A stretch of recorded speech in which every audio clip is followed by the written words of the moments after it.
Hi friends, welcome to our channel How to Finally. நீங்க இன்னுமே நம்ம சேனல்ல போற வீடியோஸை சப்ஸ்கிரைப் பண்ணாம பார்த்துக்கிட்டு இருந்தீங்க அப்படின்னா உடனே இந்த சப்ஸ்கிரைப் பட்டனை கிளிக் பண்ணிட்டு ஆல் அப்படிங்கிற அந்த பெல் ஐக்கானையும் நீங்க கிளிக் பண்ணிருங்க. அப்பதான் நாங்க போடுற வீடியோ எல்லாமே உங்களுக்கு நோட்டிபிகேஷன்ல வந்து சேரும்.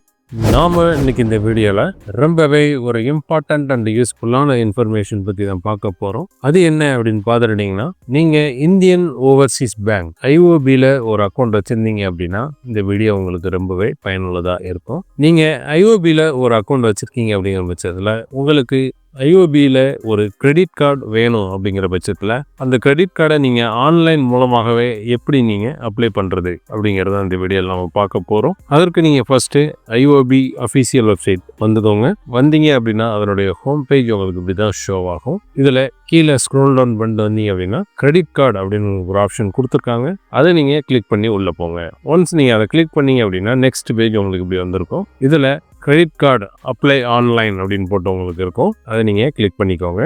ஒன்ஸ் நீங்கள் இதை கிளிக் பண்ணீங்க அப்படின்னா நெக்ஸ்ட் பேஜ் இப்படி ஓப்பன் ஆகிருக்கும். Welcome to Indian Overseas bank அப்படின்னு போட்டு ஓப்பன் ஆகிருக்கும். இதில் நீங்கள் ஆல்ரெடி இந்தியன் ஓவர்சீஸ் பேங்க் கஸ்டமரா இல்லையா அப்படின்னு கேட்டிருப்பாங்க. எஸ் ஆர் நோ அப்படின்ட்டு நீங்கள் எஸ்னா எஸ் கொடுத்துக்கோங்க, நோனா நோ கொடுத்துக்கோங்க. கொடுத்துட்டு கீழே கொடுத்துருக்க கேப்சாவை கரெக்டாக பார்த்து டைப் பண்ணிக்குவேன். டைப் பண்ணிவிட்டு வெரிஃபை கேப்சா அண்ட் ப்ரொசீட் அப்படிங்கிறது நீங்கள் கொடுத்துருங்க. ஒன்ஸ் நீங்கள் கொடுத்தீங்க அப்படின்னா உங்களுடைய பேன் நம்பர் மற்றும் உங்களுடைய பர்சனல் ஐடி, உங்களுடைய நேம் ஆதாரில் எப்படி இருக்கோ அதே மாதிரி என்ட்ரு பண்ணிடுங்க. பண்ணிவிட்டு உங்களுடைய ஃபாதர் நேம் நீங்கள் மென்ஷன் பண்ணிடுங்க. பண்ணிவிட்டு உங்களுடைய டேட் ஆஃப் பர்த் நீங்கள் கொடுத்தீங்க அப்படின்னா சப்மிட் கொடுத்துருங்க. சப்மிட் கொடுத்தீங்க அப்படின்னா அதற்கடுத்து உங்களுடைய ஆதார் ரெஜிஸ்டர்ட் மொபைல் நம்பர் கேட்பாங்க. அதற்கப்புறம் உங்களுடைய ITR லாகின் கிரெடென்ஷியல் இது ஆப்ஷனல் தான். அதற்கடுத்து உங்களுடைய ஐடி ப்ரூஃப் PDF டாக்குமெண்ட்டாக இருக்கணுன்றாங்க. அட்ரஸ் ப்ரூஃபும் PDF டாக்குமெண்ட்டாக இருக்கணும். அதையும் நீங்கள் அப்லோட் பண்ணணும். நெக்ஸ்ட்டு அதற்கடுத்து லேட்டஸ்ட் ITR அல்லது last 3 months salary slip along with 6 month bank statement நீங்கள் எல்லாமே PDF ஃபைலில் ரெடி பண்ணி வச்சுட்டு நெக்ஸ்ட் பேஜில் அது எல்லாமே அப்லோட் பண்ண சொல்லும்.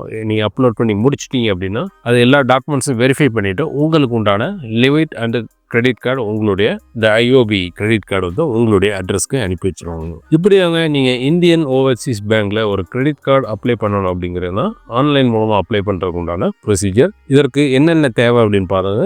ஆதாரில் கொடுத்த registered mobile number, pan number, ID proof PDF, address proof PDF, latest ITR அல்லது 3 month salary slip along with 6 month bank statement நீங்கள் PDF ஃபைலில் நீங்கள் அப்லோட் பண்ணணும். இந்த தகவல் உங்களுக்கு ரொம்பவே பயனுள்ளதாக அமைஞ்சிருப்பேன் நாங்கள் நம்புகிறோம். இந்த வீடியோ உங்களுக்கு பிடிச்சிருந்தப்போ இந்த வீடியோ ஒரு லைக் போடுங்க. இந்த வீடியோ உங்கள் ஃப்ரெண்ட்ஸ் அண்ட் ஃபேமிலி மெம்பர்ஸ் மற்றும் நீங்கள் குரூப்ஸ் வச்சுருந்தாலும் அந்த குரூப்ஸுக்கு இந்த வீடியோ ஷேர் பண்ணுங்கள். மேலும் ஒரு நல்ல தகவலோட இன்னொரு வீடியோவில் உங்களை சந்திக்கிறோம். நன்றி, வணக்கம்.